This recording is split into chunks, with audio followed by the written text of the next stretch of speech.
What if I told you that the one thing the world relied on for decades as its ultimate emergency switch is slowly losing its power? What if the system's favorite backup plan no longer works the way it used to? Would you pause and think? Or would you keep doing what everyone else is doing? Whenever the global system faced trouble, a war, a financial crisis, a recession, people followed the same pattern. They moved out of risky assets and parked their money in one place they believed was unquestionably safe. That place was government debt. More specifically, U.S. Treasuries. For decades, U.S. debt was treated as the safest asset in the world. The logic was simple. The dollar was strong, the United States was powerful, and the global financial system revolved around it. So whenever stock markets fell or fear entered the system, money automatically flowed into debt.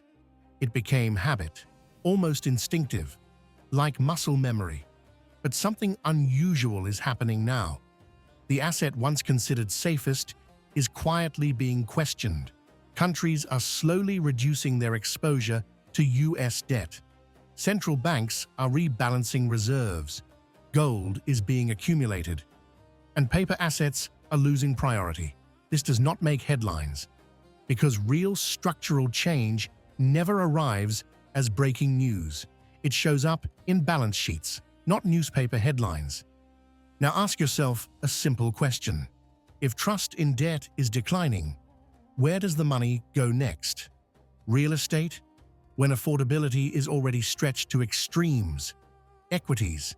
When valuations have priced in a decade of future growth in advance? Or does capital move towards things with limited supply and demand rooted in reality, not narrative? This is where the story of silver becomes not just interesting, but critically important. Silver is not an asset that simply sits in a vault. It flows through the system. Electric vehicles, solar panels, electronics, AI hardware, defense systems, medical equipment remove silver from these industries and progress slows. And when something is consumed continuously and cannot be easily replaced or recycled, pressure begins to build. Quietly, invisible at first.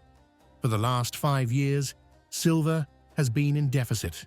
More silver is being used than is mined or recycled. The gap is being filled by reserves, and reserves, by definition, are finite.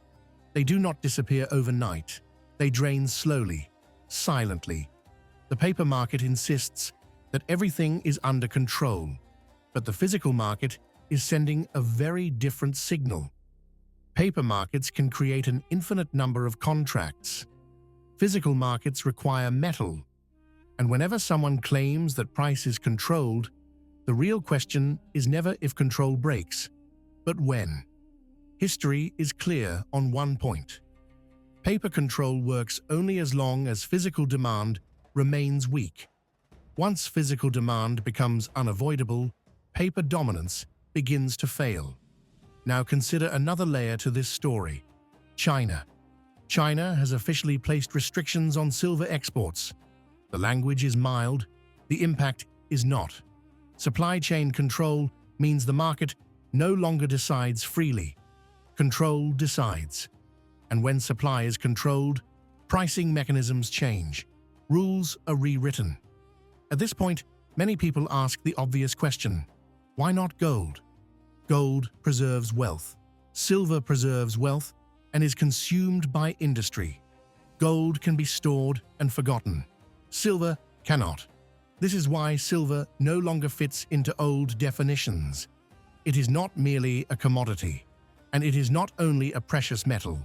It exists in a rare and uncomfortable position, industrial necessity and monetary asset at the same time. History shows that such phases are uncommon, and when they appear, they confuse most people, because people rely on past reference points. They assume the future must behave like the past. But systems evolve, whether we are ready or not.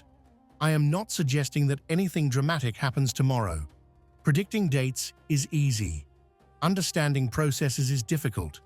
What matters is not price movement, but structural change.